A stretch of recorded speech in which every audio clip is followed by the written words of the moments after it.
What's up, Chessbox Worldwide family? Get ready to witness the true clash of titans in the game that transitions from a positional masterclass right into a tactical firestorm. Today we are diving into a crucial battle from the National Chess League featuring two of East Africa's most decorated players, the reigning Ugandan veteran FM Harold Wanyama and the formidable South Sudanese champion Gong Thon Gong. Playing for Mulago Kings, FIDE Master Wanyama is a multiple-time Olympian and a national coach. He wields with the white pieces with the precise, suffocating pressure of the Catalan opening, challenging his opponent from move 1. Playing for the Chireka Panthers is the rapidly rising star Gong Thon Gong. Gong Thon has cemented his status as a regional powerhouse, with major wins including the 2024 Chireka Open, the 2025 Marvins Open in Kenya. Ladies and gentlemen, welcome to the chessboard. Smash that subscription button. Let's get this analysis started. In the white pieces, FM Wanyama Harold played d4 with a knight f6 from Gong Thon Gong, c4,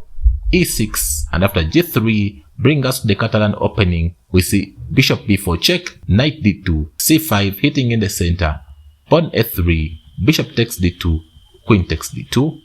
and after c takes d4, knight f3, queen c7 hitting on the pawn which is on c4, queen takes d4, knight c6, we see queen c3 trying to go ahead and push b4 and put the bishop on b2, running down the board, e5, b4, following up with the plan of putting the bishop on b2,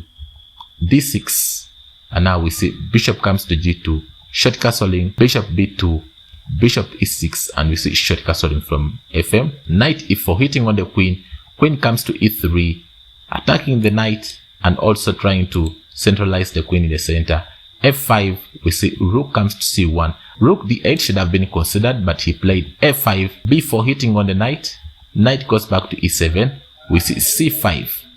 and in case of pawn taking c5, then the bishop is going to be taking the pawns on e5, d takes c5, we see bishop takes e5, and after queen b6, we see knight d2, challenging the knight, knight d5 hitting on the queen, queen d3, now we see knight takes d2, queen takes d2, and in this position, you have no time to take the pawn on b5 because the knight which is on d5 is hanging. We see rook comes to d8, rook comes to d1, still emphasizing the weakness on d5, f4, queen b2, putting an eye on the pawn which is on g7, f takes g3, h takes g3, we see c4, opening up for the queen to attack on the pawn which is on f2, bishop comes to d4, queen c7, and after b6, queen comes to f7, FM played e4, but however, bishop c5 should have been considered. For example, after bishop c5, we could have seen c3 hitting on the queen, queen c2, rook can come to e8 because it was attacked by the bishop, e4, knight b4 sacrificing the knight, and after pawn takes knight, we see bishop b3, queen takes c3, rook takes d1,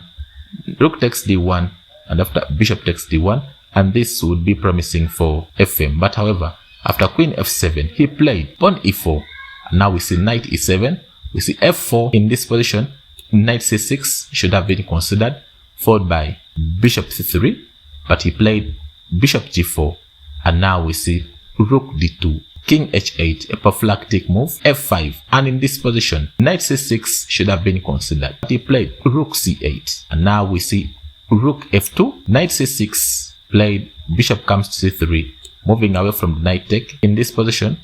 queen e7 should have been considered, trying to put an eye on the e5 square and also trying to dominate and centralize the queen, but he played knight b8 in anticipation of knight d7, or knight comes to s6, trying to get a way of infiltrating and dominating the center. But however, queen e7 should have been considered, rook comes to f4, attacking the bishop which is here on g4, h5 defending the bishop, rook comes to f1, and in this position, king g8 should have been considered, but he played rook d8, and now we see e5 trying to expand in the center, rook comes to d1, rook takes d1, bishop takes d1, and after e6 hitting on the queen,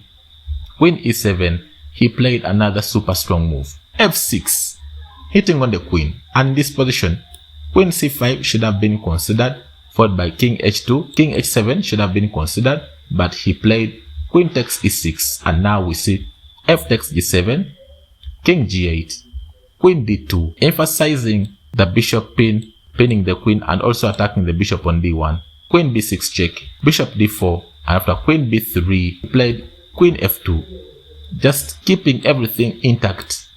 in the game knight d7, we see bishop d5 check. After king h7, rook comes to f8, trying to promote the pawn to become queen. Rook takes f8. Instead of getting queen, got a knight instead of a queen, checking the king indirectly, and this is checkmate in 2. And after knight takes f8, he played queen f7, and it was on this position, after move 46, that Gong Thon Gong resigned the game and Harold became victorious. Thank you for watching, and I wish you the best of luck in your games. Shalom.